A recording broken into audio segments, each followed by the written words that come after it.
Hello everyone, welcome to Easy English for Everyone. Don't forget to subscribe, comment, like and share to receive the latest videos. Now let's study together. Hello everyone. Welcome to a story about a very exciting trip. I go to London. Many people dream of visiting London. Why? Because it's a city full of history, famous landmarks, and exciting places to see. Our story is about a young person named Sam. Sam had always dreamed of going to London. He wanted to see the red buses, the big clock called Big Ben, and the famous Tower Bridge. One day, Sam's dream came true. He packed his bags, grabbed his camera, and set off on an adventure to explore the amazing city of London. Let's follow Sam's journey as he discovers exciting places, meets new people, and learns interesting facts about this famous city. We will read his story in short, simple chapters. Along the way, we will learn new words and enjoy Sam's fun adventure. Are you ready? Let's begin. Chapter 1. London Calling. Hello. My name is Sam. I live in a small town. Life in my town is quiet. Very quiet. Sometimes too quiet. I like my town, but I dream of big adventures. I love to read books and watch movies about exciting places. One place always makes me smile. London. London. Just the name sounds exciting, right? I saw pictures of London in books. Big red buses. Tall buildings. A big clock tower. I saw pictures of London in books. Big red buses. Tall buildings. A big clock tower. Okay, maybe not everyone wears funny hats, but in my imagination they do. People wearing funny hats. I decided I must go to London. It was a big dream for me. London is very far from my town. It is across the ocean. I had never been on a plane before. I had never been to a big city like London. My friends laughed when I told them. London? You? Sam, you get lost in our small town park, said my friend, Sam. Yeah, said my friend, Mia. Remember when you tried to cook pasta and you burned the kitchen? They were joking, of course, but maybe they were a little bit right. I'm not very good at directions and cooking well. Let's just say I am better at eating than cooking, but I didn't care what my friends said. I wanted to go to London. I started to save money. I worked extra hours at my job. I sold my old bicycle. Slowly, I saved enough money for a plane ticket. I bought a bright red suitcase. I bought a big map of London. I bought a book about London. I was ready, almost ready. I still needed to pack. Packing is not my best skill. I looked at my big red suitcase. It looked empty. What should I bring to London? I thought and thought.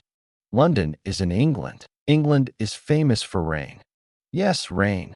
I must bring an umbrella, but not just one umbrella. Many umbrellas, just in case. So, I packed 5 umbrellas. Big umbrellas, small umbrellas, colorful umbrellas, black umbrellas. My suitcase was already getting full of umbrellas. Then, I thought, what else is England famous for? Tea. Yes, English tea. I must bring tea. But not just tea bags. Real English tea. Loose leaf tea. And a teapot. And teacups. My suitcase was getting very, very full. Umbrellas, teapots, teacups, tea. I still needed clothes. I quickly put in some shirts and pants, but there was not much space left. Oops, maybe I brought too many umbrellas and teacups? Never mind. I was going to London. That's what mattered. I closed my suitcase. It was very heavy. Very, very heavy. I could barely lift it. But I was ready for my big London adventure. London, here I come. I hope my suitcase can come too. Chapter 2. Lost in the airport. The day of my trip arrived. I was so excited. I woke up very early. I put on my best shirt. I grabbed my very heavy, very red suitcase. I went to the airport. The airport was huge. So many people. So many signs. So many noises. It was like a very busy, very loud market. I felt a little bit lost. I looked at my plane ticket. It said, London Heathrow Airport. Okay, London Heathrow Airport. Where is that? I saw a sign that said information. Perfect. I will ask for information. I walked to the information desk. A nice lady was sitting there. Excuse me, I said. Can you tell me how to get to London Heathrow Airport? The lady smiled. You are already at the airport, she said. Huh? I said, but I need to go to London. The lady laughed. London Heathrow is the airport in London, she explained. You are flying to London Heathrow Airport. Oh, I felt a little bit silly. I was already in London. Well, at least I was at the airport in London, but I was still lost in the airport. It was so big. Where should I go next? I looked at my ticket again. It said Gate 42B. Gate 42B. Where is Gate 42B? I looked for signs. I saw signs that said Gates 1 to 20 and Gates 21 to 40, but no Gates 42B. Where is Gate 42B hiding? I walked and walked. I walked past shops selling books and toys. I walked past cafes selling coffee and cakes. I walked and walked. Still no Gate 42B. I started to feel a little bit worried. What if I missed my plane? What if I was lost in the airport forever? I saw another information desk. Another nice lady was sitting there. Excuse me. I said, can you help me find Gate 42B? I am lost. The lady looked at my ticket. Gate 42B, she said. That's very far. You need to take the airport train. Airport train. I said, there is a train inside the airport? Yes. She said, follow these signs for the airport train. She pointed to some small signs high up on the wall. I looked up. I saw the signs. They were very small. No wonder I didn't see them before.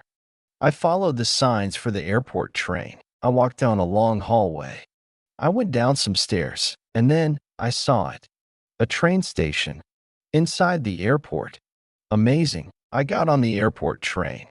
It was very fast. It went under the airport buildings. After a few minutes, the train stopped. I got off the train. And there it was.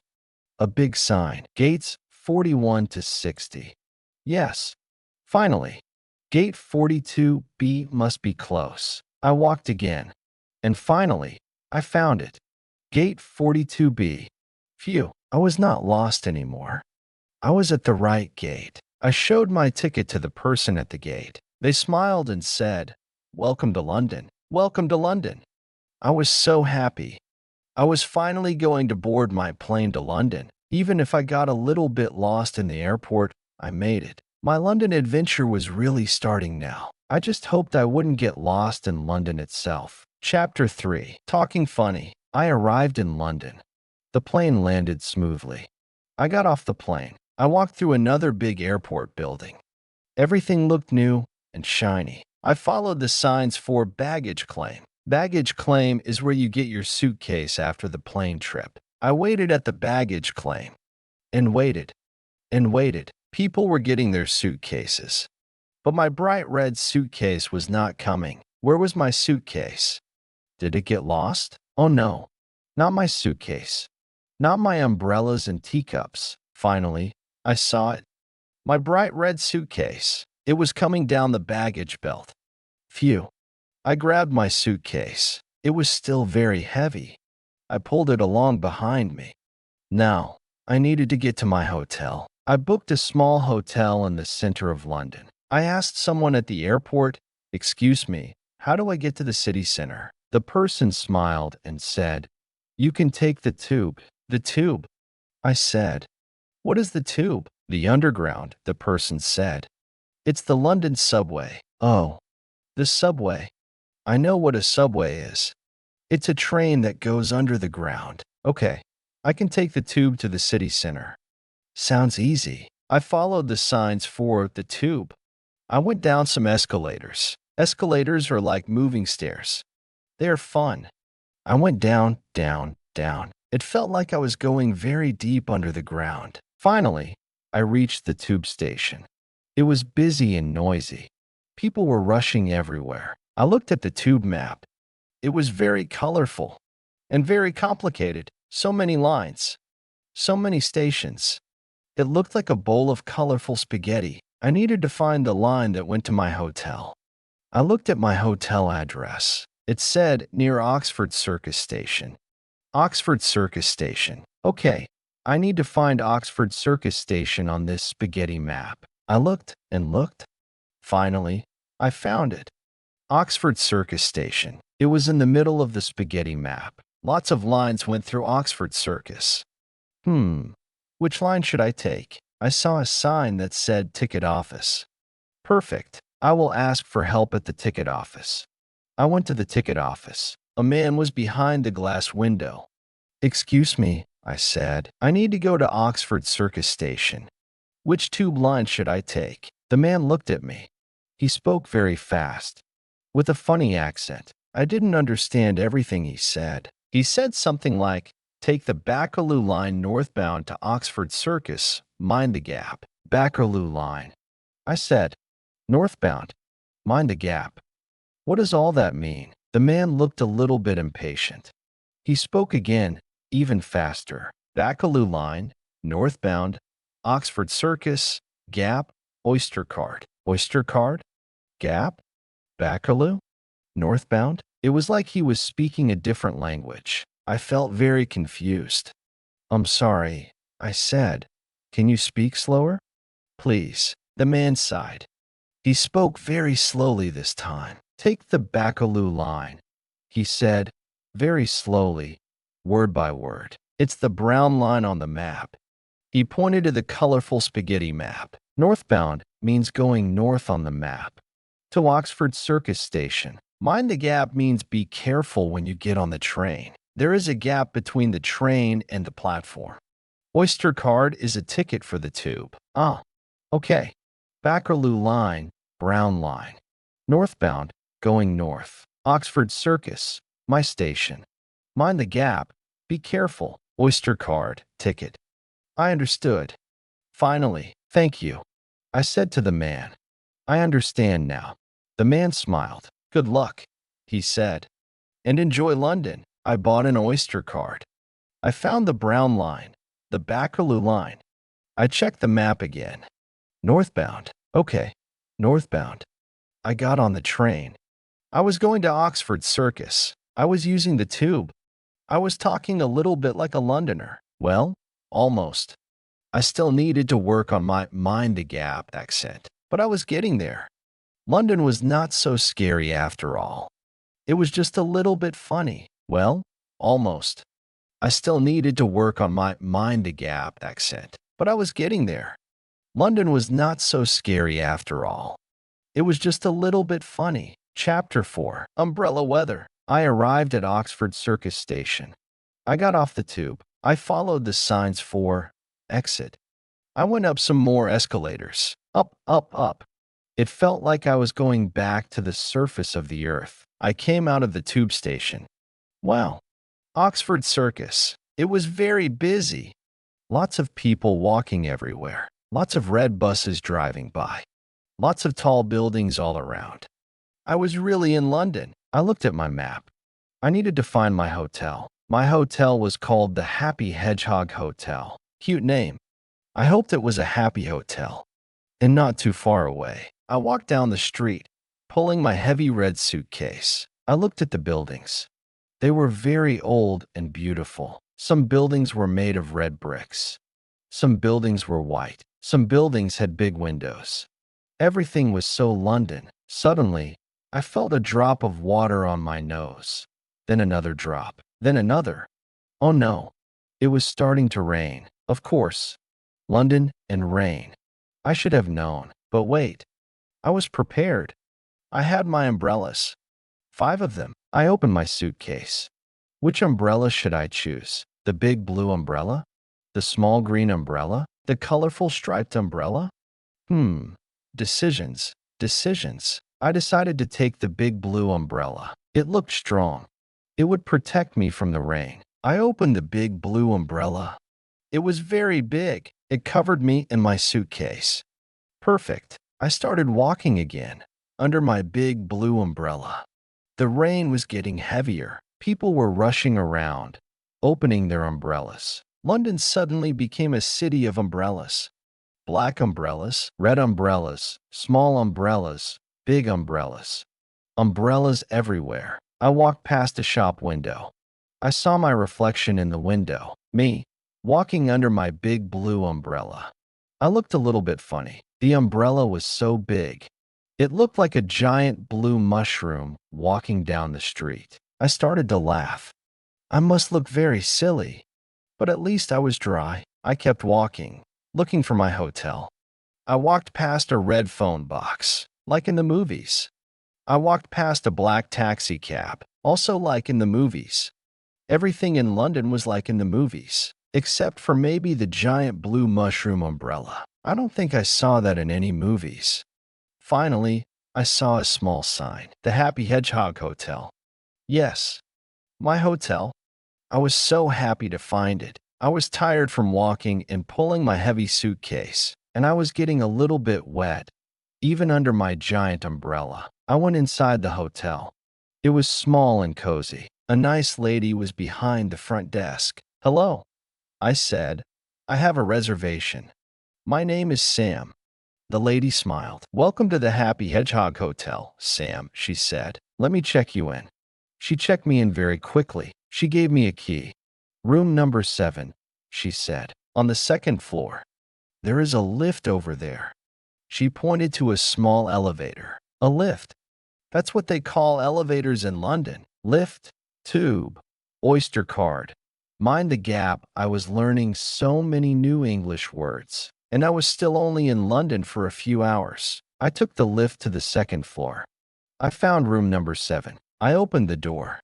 My hotel room was small, but clean and comfortable, and it was dry. Very important. After walking in the London rain with my giant blue mushroom umbrella, I put down my heavy red suitcase.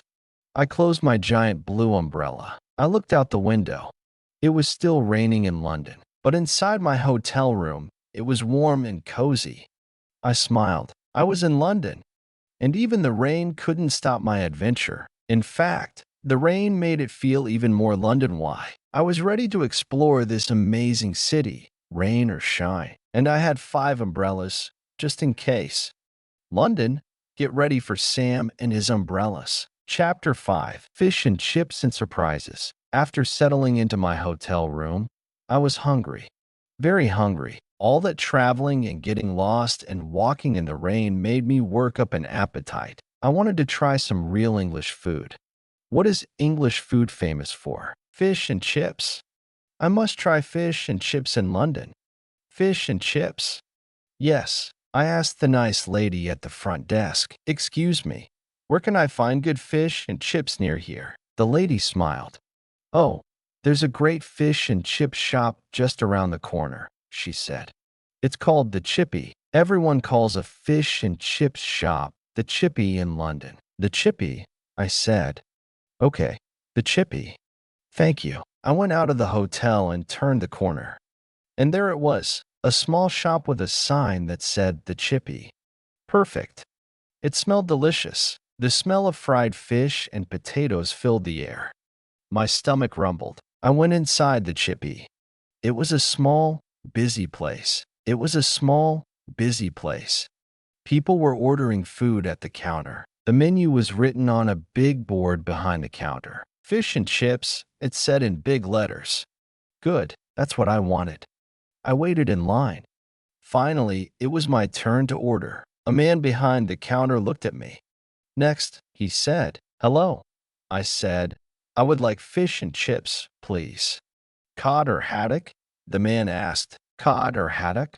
I said, what's the difference?" The man looked a little bit surprised. "Cod is cod," he said. "Haddock is haddock." "Do you want cod or haddock?" Surprise me? I said. I didn't know what cod or haddock was. I just wanted fish and chips. The man raised his eyebrows. "Surprise you," he said. "Okay, cod then." He wrote something on a piece of paper. "Anything else?" he asked. "Yes," I said. "Chips, please." "Chips," the man said. "Yes, you ordered fish and chips. What else?" "Oh," I said. Ketchup." "Ketchup?"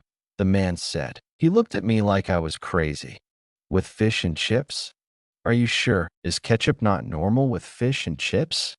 I asked. I always eat ketchup with fries. Are chips different from fries? So many questions. The man sighed. Look, he said, you can have ketchup if you want, but proper fish and chips people have vinegar. Vinegar? I said. On fish and chips? That sounds strange. Strange, the man said. Vinegar is delicious on fish and chips. It's the best. Try it. Okay, I said. Vinegar then. Surprise me again. Maybe vinegar on fish and chips is a London thing? I was ready to try new things. Vinegar it is, the man said. He wrote something else on the paper. Anything else? Drinks? Mushy peas. Mushy peas. I said, what are mushy peas? Mushy peas, the man repeated, slowly. They are peas. But mushy, green. Good with fish and chips. Mushy green peas, I said. Are they sweet? The man laughed.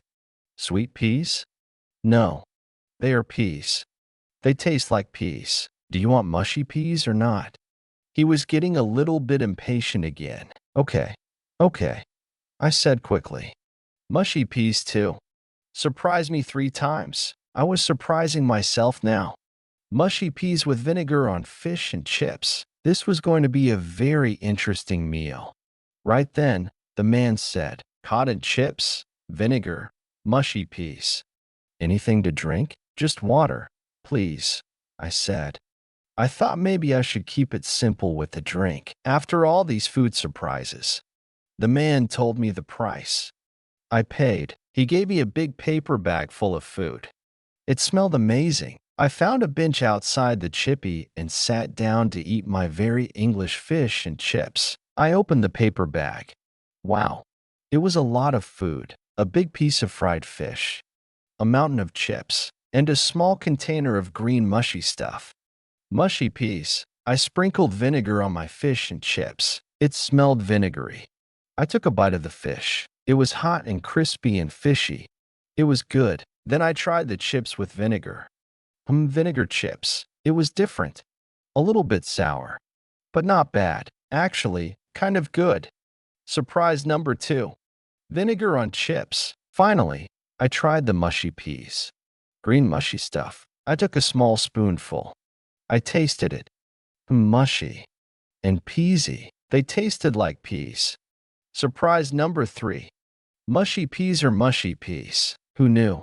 I ate all my fish and chips and mushy peas. Even the vinegar chips and the mushy peas were good. I was full and happy. I had tried real English fish and chips with vinegar and mushy peas. It was a very surprising meal, but a good surprise. Maybe London food is not so strange after all. Maybe it's just surprisingly delicious. I was ready for more London food adventures. What should I try next? Maybe eel pie and jellied eels? Maybe not. Baby steps. Baby steps. For now, I was happy with my surprising fish and chips. Chapter 6. Big Ben and Funny Pigeons. The next day, I wanted to see the famous sights of London. Big Ben, Buckingham Palace, the London Eye, all the places I saw in pictures. I started with Big Ben. Big Ben is the famous clock tower next to the Houses of Parliament. It's very tall and very big. I took the tube to Westminster Station. When I came out of the station, wow, there it was. Big Ben. It was even bigger and more impressive than in the pictures. I stood and looked at Big Ben. It was amazing. The clock face was huge. The tower was so tall, it almost touched the clouds. I took lots of pictures of Big Ben. Pictures from far away, pictures from close up, pictures with me in front of Big Ben. I wanted to remember this moment forever. While I was taking pictures, something funny happened. Some pigeons came walking towards me.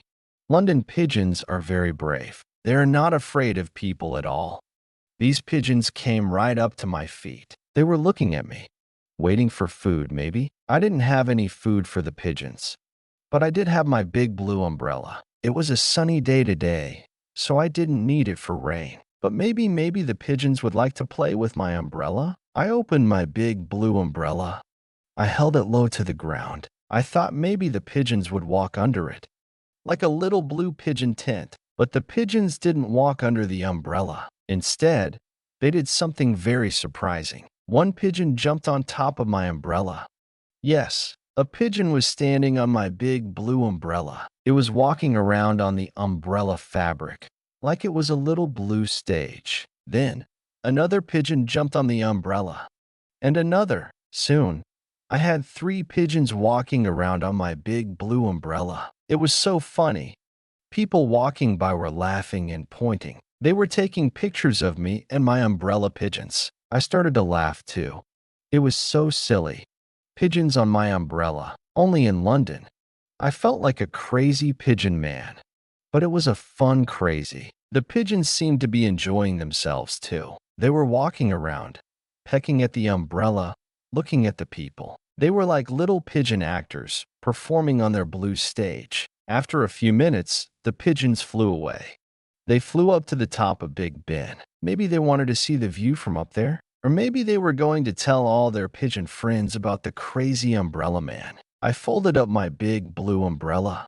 I smiled. That was a very funny and very London moment. Pigeons on my umbrella in front of Big Ben. I will never forget that. Next, I walked to Buckingham Palace. Buckingham Palace is where the Queen of England lives. It's a very big and grand palace. I wanted to see the changing of the guard ceremony. I heard it was very interesting. I arrived at Buckingham Palace. Lots of people were already there, waiting to watch the ceremony. I found a good spot to stand. I waited and waited. And then, I heard music and marching. The changing of the guard was starting. Soldiers in red uniforms and tall black hats marched into the palace courtyard. They marched very straight and very seriously. They played music on drums and trumpets. It was very impressive, very British. I watched the changing of the guard ceremony. It was very formal and very long. It went on, marching, music, standing still, more marching. After a while, I started to feel a little bit bored and a little bit hungry again. Maybe I should get some ice cream? I saw an ice cream truck near Buckingham Palace. Perfect. Ice cream and soldiers. Another very London moment. I bought an ice cream cone. Strawberry flavor. My favorite. I sat on a bench near Buckingham Palace and ate my ice cream while watching the rest of the changing of the guard ceremony. Ice cream and soldiers. Pigeons and umbrellas. London was full of funny and surprising moments. I loved it. Chapter 7. Souvenir Surprise. My trip to London was almost over. It was time to go home soon, but before I left, I wanted to buy a souvenir. Something to remember my hilarious London adventure. Something to show my friends and family. Something very London. I went to a souvenir shop near my hotel. The shop was full of London souvenirs. Little red buses, little black taxi cabs, little Big Bens, little Union Jack flags. So many souvenirs. What should I choose? I saw a shelf full of small statues of Big Ben. Big Ben is famous. Maybe a Big Ben statue? But it's a little bit boring. Everyone buys Big Ben statues. I wanted something more unique, more me. Then I saw it, on a shelf in the corner. A small, funny statue. It was a pigeon, a London pigeon. But not just any pigeon. This pigeon was wearing a tiny top hat, and it was holding a tiny umbrella. A blue umbrella. A pigeon wearing a top hat holding a blue umbrella. It was perfect. It was like the pigeons from Big Ben and my big blue umbrella, all in one funny statue. It was so silly and so London and so me. I had to buy it. I picked up the pigeon statue. It was small and light, perfect to take home in my suitcase. I took it to the counter to pay. A young man was behind the counter. "That's a good choice," the young man said, smiling. "The top hat pigeon, very popular." "Really?" I said. "It seems a bit unusual." "Unusual?" the man said. No. Everyone loves the top hat pigeon. It's very London. Very quirky." "Quirky?" I said. "What does quirky mean?" "Quirky means funny and strange in a good way," the man explained. "Like London itself." London is very quirky. London is quirky? I said. Yes, I think London is very quirky. Pigeons on umbrellas, vinegar on chips, mushy peas very quirky. The man laughed. Exactly, he said. You understand London. You are becoming a Londoner. A Londoner? I said. Maybe not yet. But I like London's quirkiness. And I love this quirky pigeon. I paid for my top hat pigeon statue. I carefully wrapped it in paper and put it in my bag, my London souvenir. Not a boring Big Ben statue, but a funny, quirky top hat pigeon. Perfect. It was a souvenir that really captured my hilarious trip to London. Every time I look at it, I will remember the funny pigeons, the surprising food, and all the quirky things that made my London adventure so special. Chapter 8. London in my heart. It was time to go home. I went back to London Heathrow Airport. This time, I knew my way around the airport a little bit better. I didn't get lost too much. I checked in my suitcase. This time, it was a little bit lighter. I ate all the tea in teacups. Just kidding, I still had the teacups. But I did use up some of the tea bags, and I only brought one umbrella back with me. I gave the other 4 umbrellas away to people in London who needed them in the rain. I hope they liked my colorful umbrellas. I went through security.